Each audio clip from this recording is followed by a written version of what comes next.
so much stuff I should probably do today, but I don't want to do it today, so let's make that. So I totally understand this sentiment, and I'm not saying that I've never procrastinated in my whole life or that things haven't come up for me and that I've had to try to fit them into my schedule tomorrow. But the thing is that it's not a great pattern to fall into, because there's only so many hours in the day. You see, time is not a renewable resource. We only get so much of it. We can't bank it. We can't borrow it.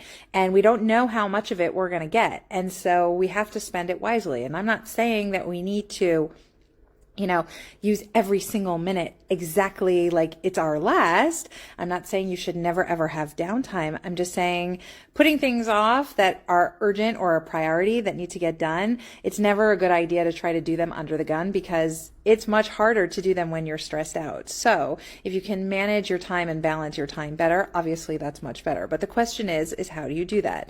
I find the reason that most people procrastinate is because they don't really understand the task at hand. And how do I know this? Because I'm personal organization expert Rebecca Saltzman, and I help people from all over the world declutter and get organized. And what I see with all of my clients is that they just want to get the task done, but they don't know exactly how to get the task done. And so part of the problem is figuring out exactly how to get the task done. And what I find is really, really useful for most people in terms of figuring out how to get the task done is, number one, is to estimate how much time you think it's going to take you.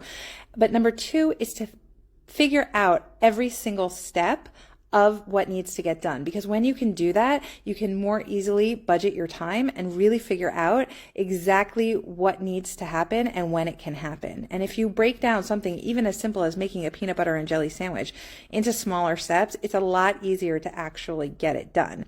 So I think what the main reason people procrastinate is that they don't understand how to actually get a task done and how long it will take them. And so they think like, oh, this is just so overwhelming, I'm just not going to do it because that's actually easier. And maybe it is in the short term, but in the long term, when you're under the gun and you're trying to do something, it's actually much harder. So what I suggest you do, take my advice or leave it, it's up to you, but figure out what the tasks within the tasks are. So if you're making a peanut butter and jelly sandwiches, figure out all the supplies that you need, and then figure out how long it's going to take you to do each step, and be really specific, even if it seems ridiculous to be specific. So I have to take out the knife, and I have to take out the bread, and I have to take out the peanut butter and the jelly, and I need a plate, and then I need to spread the peanut butter, and I need to spread the jelly, and then I need to put the bread together, and then I need to put the bread away and the peanut butter away and the jelly away, and then I need to wash the knife, etc., etc., etc.